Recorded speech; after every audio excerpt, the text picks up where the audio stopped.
Falling for Rapunzel by Leah Wilcox.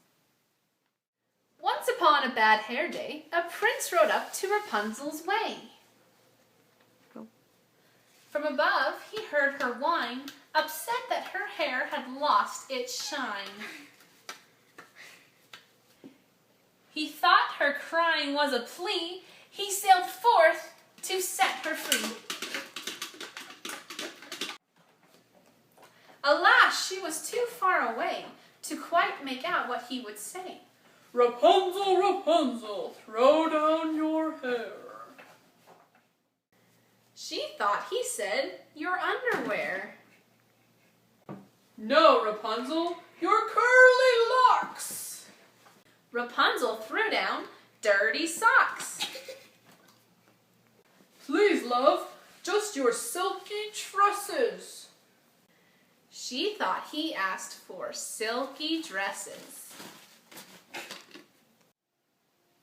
In lace and frills up to his head, the prince's cheeks were blushing red. Rapunzel, do you have a rope? Rapunzel dropped down a piece of soap. Perhaps, he sighed, This is a test. and bound by love, he did not rest. Okay, Rapunzel, how about twine?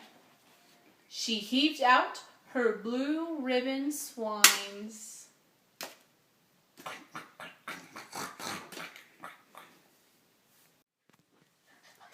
By now the prince was feeling hammered, not to mention less enamored.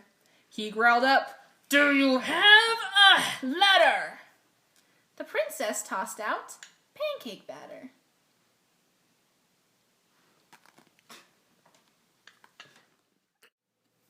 It covered him from head to toe. She yelled, "It's better cooked, you know."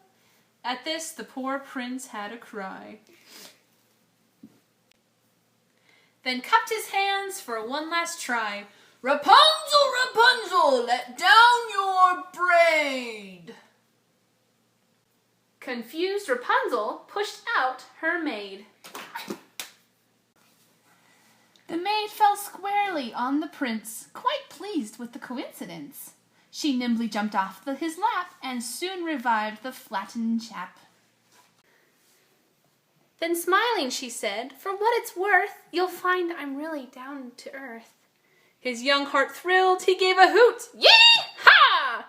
For what it was more, the maid was cute. She set the prince upon his steed, then leapt up behind with graceful speed. And leaning close so he could hear, she whispered something in his ear. "I fell for you when we first met." He nodded. "How could I forget?" Rapunzel watched them ride from sight. "I'm glad I finally heard him right. I hope if they come back for more, they'll think to knock on my back door."